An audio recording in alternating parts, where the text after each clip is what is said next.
NCP Sharad Pawar गुट के राष्ट्रीय अध्यक्ष, पूर्व मुख्यमंत्री और राज्यसभा के सांसद आदरणीय शरद पवार जी, मंच पर आसीन महाराष्ट्र के पूर्व मुख्यमंत्री पृथ्वीराज चौहान जी,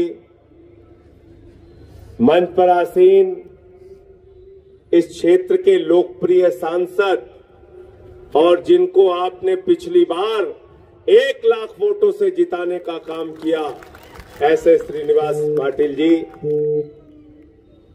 मंच पर आसीन हमारे साथ राज्यसभा की सांसद फौजिया जी, और आज इतनी बड़ी तादाद में, इतनी बड़ी संख्या में आपकी मौजूदगी देखकर मोदी को भी पता चल गया है कि शशिकांत शिंदे जी यहां से चुनाव जीत रहे हैं। शशिकांत शिंदे जी यहां से चुनाव जीत रहे हैं। महाराष्ट्र के पूर्व मंत्री भाई सचिन अहिर जी, यहां मौजूद सारे इंडिया गठबंधन के कांग्रेस पार्टी के नेता, एनसीपी के नेता, आम आदमी पार्टी के नेता, अलग अलग दलों के नेता, और आप सबका मैं हृदय से अभिनंदन करता हूं, सर झुका के आपको नमन करता हूं कि इतनी बड़ी तादाद में आप इकट्ठा हो गए। भाई और बहनों, मेरा मन भावुक हो गया जब मैंने देखा कि शरद पवार जी ने ऐसे व्यक्ति को यहां से लोकसभा का प्रत्याशी बनाया है जो मंच पे आने के बाद सर झुका के आपको नमन करता है, क्योंकि आप मालिक हैं। एक तरफ शशिकांत शिंदे जी जो आपको नमन करते हैं, और दूसरे तरफ उदयन जी है जो चाहते हैं कि उनको आप नमन कीजिए। बताओ किसका साथ दोगे आप? बताओ किसका साथ दोगे आप? और दूसरा, मैं इस कारण से भी आया, शरद पवार जी की उम्र 84 साल की अवस्था है, लेकिन मैं इनके बहादुरी को, इनके परिश्रम को, इनकी मेहनत को नमन करता हूं कि मोदी की तानाशाही के खिलाफ लड़ रहे हैं, जा रहे हैं हर जगह। मैं नमन करता हूं शिव सैनिकों को, मैं नमन करता हूं उद्धव ठाकरे जी को, पूरे महाराष्ट्र में जा रहे हैं, लोगों को जगा रहे हैं, कह रहे हैं मोदी की तानाशाही का जवाब देना है।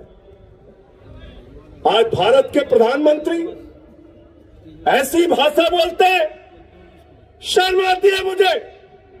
भारत के प्रधानमंत्री शरद पवार जी को कहते हैं वो भटकती आत्मा है, उनके मरने की कामना कर रहे हैं। मैं महाराष्ट्र के लोगों को कहना चाहता हूं, इनकी जमानतें जब्त कराओ, तब इनको समझ में आएगा शरद पवार क्या है। बताओ, जवाब देना चाहते हो कि नहीं देना चाहते हो? हाथ उठा के बताओ। जिसने आपके नेता का अपमान किया, 84 साल की अवस्था में जो आदमी तानाशाही के खिलाफ लड़ रहा है, उसको भारत के प्रधानमंत्री भटकती आत्मा कह रहे हैं, भटकती आत्मा कह रहे हैं। आप शरद पवार जी के मरने की कामना कर रहे हैं, शर्म नहीं आती प्रधानमंत्री जी? मैं कहना चाहता हूं, भारत के प्रधानमंत्री की भाषा एक साक्षात भाषा है, ये प्रधानमंत्री की भाषा नहीं है। इज्जत से बात कीजिए, तमीज से नाम लीजिए। शरद पवार जी के लिए ऐसी बात कर रहे हो आप? मैं कहना चाहता हूं, आज सतारा में आप लोगों की इतनी बड़ी संख्या देख के मैं कहना चाहता हूं, शरद पवार जी आप लोगों के साथ मिलकर नरेंद्र मोदी की जो राजनीति है उसको दफन करने का काम करेंगे, उनकी तानाशाही को मिटाने का काम करेंगे।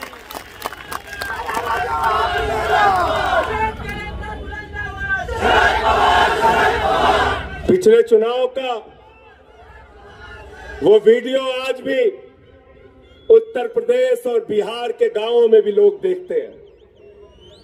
पिछले चुनाव का वो वीडियो आज भी यूपी के, बिहार के, राजस्थान के, हरियाणा के लोग अपने मोबाइल में देखते हैं कि बारिश हो रही थी और शरद पवार जी भाषण दे रहे थे, आप लोगों के बीच में अपनी बात कह रहे थे।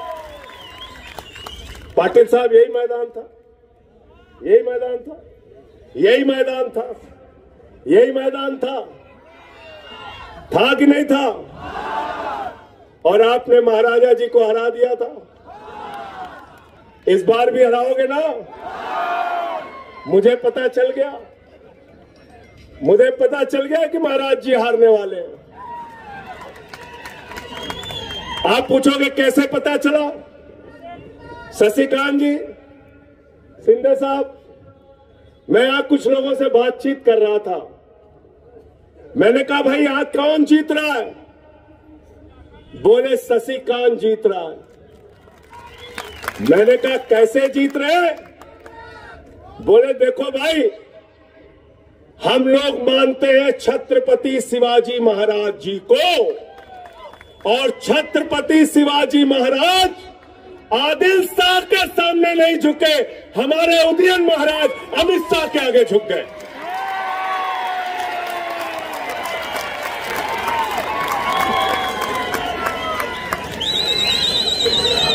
गलत तो नहीं कह रहा हूं, गलत तो नहीं कह रहा हूं?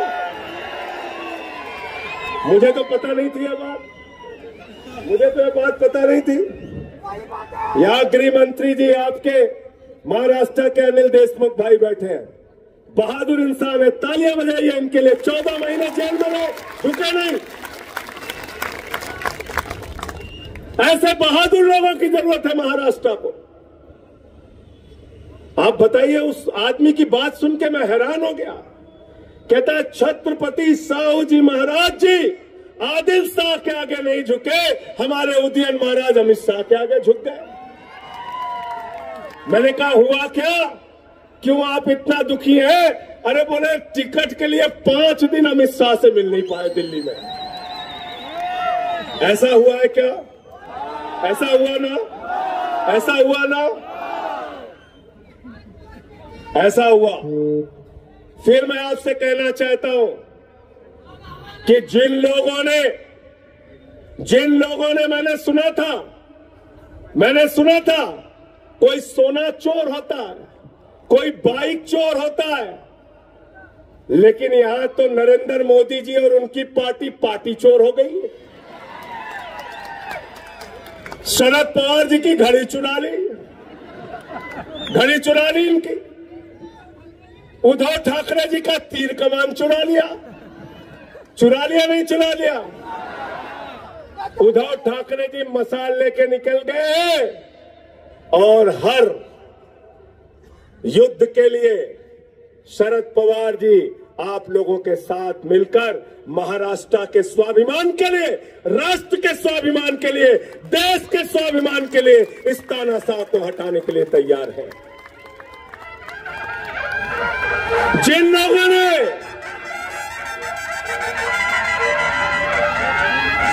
देखिए ये तुतारी बज रही है, ये शंखनाद है युद्ध का।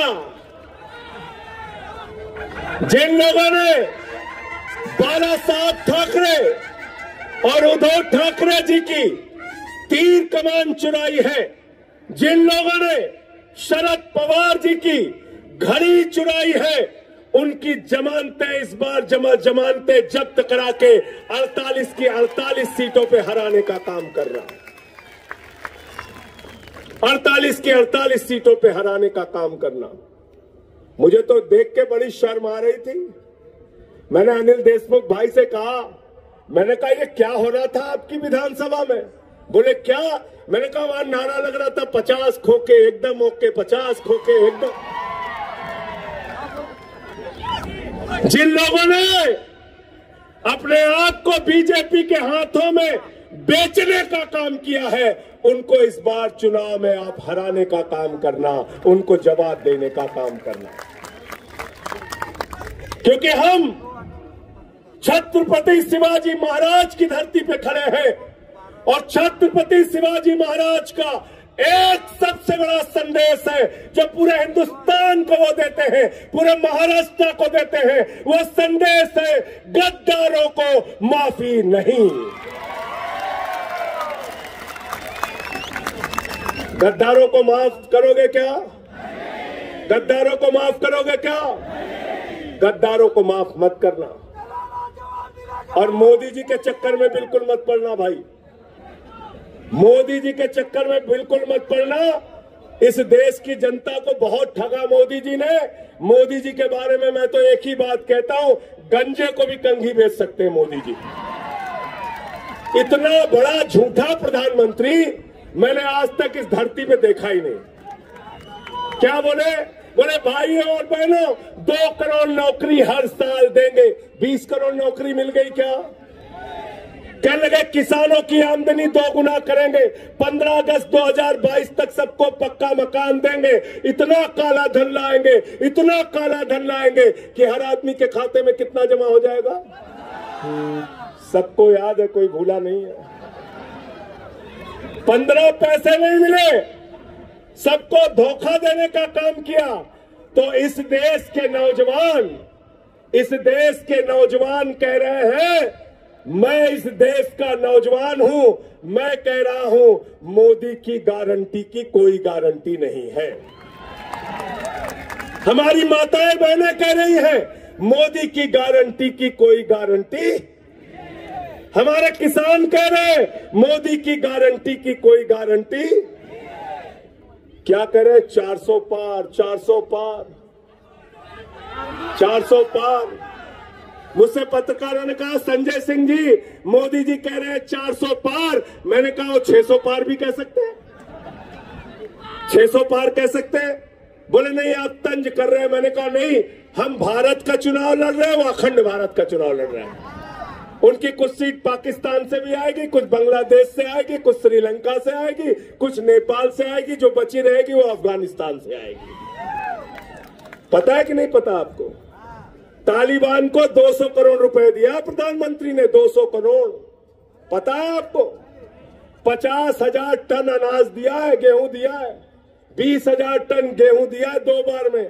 और आपसे कहते हैं आपकी संपत्ति ये लेके भाग जाएगा, आपकी संपत्ति वो लेके भाग जाएगा। झूठ बोलने का काम करते हैं। 15 लाख करोड़ रुपए पूंजीपतियों का माफ किया प्रधानमंत्री जी ने। प्रधानमंत्री जी के सबसे करीबी नीरव मोदी, मेहुल चौकसी 20,000 करोड़ लेके भाग गए। विजय माल्या 10,000 करोड़ लेके भाग गया। नितिन संदेशरा 6,000 करोड़ लेके भाग गया। ललित मोदी 3,000 करोड़ लेके भाग गया। अरे तुम्हारे दोस्त हिंदुस्तान के बैंकों को लूटकर भाग रहे हैं, देश की जनता की संपत्ति लूट रहे हैं। प्रधानमंत्री जी हमसे झूठ मत बोलो। आपकी एक ही गारंटी है, झूठ बोलने की गारंटी। मोदी की गारंटी क्या है? इसीलिए इसका नाम मैंने रख दिया भारतीय झूठा पार्टी। भारतीय झूठा पार्टी, झूठ बोलने वालों की पार्टी। कह रहे 400 पार, 400 पार, 400 पार। गए बंगाल में कहने लगे 200 पार, 200 पार, 200 पार। आई 73 सीट। गए झारखंड में कहने लगे 65 पार, 65 पार, 65 पार। आई 23 सीट। आए महाराष्ट्र में कहने लगे 150 पार, 150 पार, 150 पार। आई 105 सीट। गए हरियाणा में कहने लगे 75 पार, 75 पार, 75 पार। आई 40 सीट। गए कर्नाटक में कहने लगे 130 पार, 130 पार, 130 पार। आई 65 सीट। गए दिल्ली में कहने लगे 45 पार, 45 पार, 45 पार। आई 8 सीट। गए मिजोरम में कहने लगे 21 पार, 21 पार, 21 पार। आई 1 सीट। अब कह रहे 400 पार, 400 पार, 400 पार। जनता करे तड़ी पार, तड़ी पार, तड़ी पार। तड़ी पार करना है कि नहीं करना बताओ इनको? तड़ी पार करना है। हमारी बहनें यहां पे बैठी हैं। मोदी जी कहते हैं मंगलसूत्र लेके भाग जाएंगे। कह रहे कांग्रेस वाले मंगलसूत्र लेके भाग जाएंगे। अरे भाई मंगलसूत्र 2014 में कितने का बनता था? 24,000 रुपए तोला सोने का दाम था। बहन जी था कि नहीं बताओ? था ना? अब कितना हो गया? 75,000। कितना हो गया? 3 गुना ज्यादा सोने का दाम बढ़ा दिया। तो आपका मंगलसूत्र कौन चोरी कर रहा है? कौन चोरी कर रहा है? पीछे तक बोलिए, मंगलसूत्र कौन चोरी कर रहा है? भाजपा वाले आए तो बेलन लेके दौड़ा लेना, बेलन लेके दौड़ा लेना, कहना तुम ही लोग हो मंगलसूत्र चोरी करने वाले। 3 गुना ज्यादा सोने का दाम बढ़ा दिया। साथियों और दोस्तों, मैं आपको सर झुका के नमन करता हूं, आपकी बहादुरी को नमन करता हूं। और एक चीज जान लीजिए, मराठी जो है वो लड़ने में यकीन रखता है, झुकने में यकीन नहीं रखता। और जो लोग गद्दारी करते हैं उसको सबक सिखाने में यकीन रखता है। यहां बैठे हैं पृथ्वीराज चौहान जी, इनकी बहादुरी का हम लोग स्वागत करते हैं। एक चौहान है अशोक चौहान जी जो छोड़ के चले गए, एक पृथ्वीराज चौहान है जो मैदान में लड़ रहे हैं। अनिल देशमुख जी है, 14 महीने जेल में रहे, चाहते ये भी झुक जाते, लेकिन इन्होंने लड़ाई लड़ने का काम किया। हमारी पार्टी के प्रमुख अरविंद केजरीवाल को जेल में रखा, मनीष सिसोदिया जेल में है, सत्येंद्र जैन जेल में है, मुझे 6 महीने जेल में रखा। मैंने कहा बेईमानो, 6 महीने नहीं पूरी जिंदगी जेल में रखोगे तब भी तुम्हारे आगे झुकूंगा नहीं, लड़ने के लिए तैयार हो। केजरीवाल को इंसुलिन नहीं दे रहा, एक आदमी जिसने दिल्ली के बच्चों के लिए अच्छी शिक्षा का इंतजाम किया, दवा का इंतजाम किया, उस आदमी को तुम इंसुलिन की दवा नहीं दे रहे हो, जालिमों जैसा व्यवहार कर रहे हो, उनकी पत्नी से आतंकवादियों की तरह मुलाकात कराते हो, बीच में शीशे की दीवार खड़ी होके। शर्म नहीं आती प्रधानमंत्री जी आपको? प्रधानमंत्री जी, इस देश के लोग आपकी तानाशाही को देख रहे हैं। आपने महाराष्ट्र में तानाशाही की, आपने दिल्ली में तानाशाही की, आपने झारखंड के अंदर एक आदिवासी मुख्यमंत्री को, हेमंत सोरेन को पकड़ के जेल में डाल दिया, केजरीवाल को पकड़ के जेल में डाल दिया, अनिल देशमुख को पकड़ के जेल में डाल दिया, संजय रावत को पकड़ के जेल में डाल दिया। सबको पकड़ पकड़ के आप जेल में डाल रहे हैं। जनता जेल का जवाब वोट से देगी, वोट से। साथियों और दोस्तों, अंत में एक ही बात कह के अपनी बात खत्म करूंगा। मेरी बात को अन्यथा मत लीजिएगा, यकीन कीजिएगा, भरोसा कीजिएगा। आपका भाई हूं, सही बोल के जा रहा हूं। अगर गलती से भाजपा इस बार के चुनाव में जीत गई तो दोबारा आपको वोट देने का मौका नहीं मिलेगा, नहीं मिलेगा वोट देने का मौका। यहाँ पे पुतिन का शासन होगा, यहाँ पे किम जोंग का शासन होगा। देश के अंदर चुनाव की व्यवस्था खत्म की जाएगी। बाबा साहब डॉक्टर भीमराव अंबेडकर ने दलितों के, पिछड़ों के, शोषितों के लिए, उनके अधिकारों के लिए जो आरक्षण दिया है, उस आरक्षण को खत्म किया जाएगा। देश का संविधान खत्म किया जाएगा, वोट की ताकत खत्म की जाएगी। लल्लू सिंह अयोध्या का प्रत्याशी कहता है 400 सीट चाहिए, संविधान खत्म करना है। ज्योति मिर्धा बीजेपी की प्रत्याशी कहती है 400 सीट चाहिए, संविधान खत्म करना है। अरुण गोविल बीजेपी का प्रत्याशी कहता है 400 सीट दे दो, संविधान खत्म करना है। आज अनंत हेगड़े कर्नाटका के पूर्व केंद्रीय मंत्री कहते हैं 400 सीट दे दो, संविधान खत्म करना है।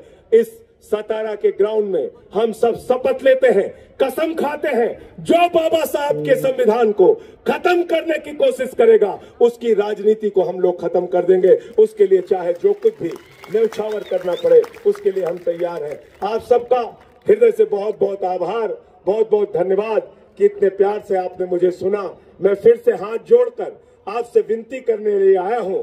आज एक 84 साल का योद्धा इस मैदान में लड़ रहा है मोदी की तानाशाही के खिलाफ, जिसका नाम शरद पवार है। और एक कामगारों के इतने बड़े नेता जो आपके लिए लड़ाई लड़ते हैं, शशिकांत शिंदे जी, आज वो मैदान में उतरे हैं। उनको भर भर के वोट दीजिएगा, उनको यहां से भारी मतों से जिताने का काम कीजिएगा। बहुत बहुत शुक्रिया, बहुत बहुत धन्यवाद। इंकलाब जिंदाबाद।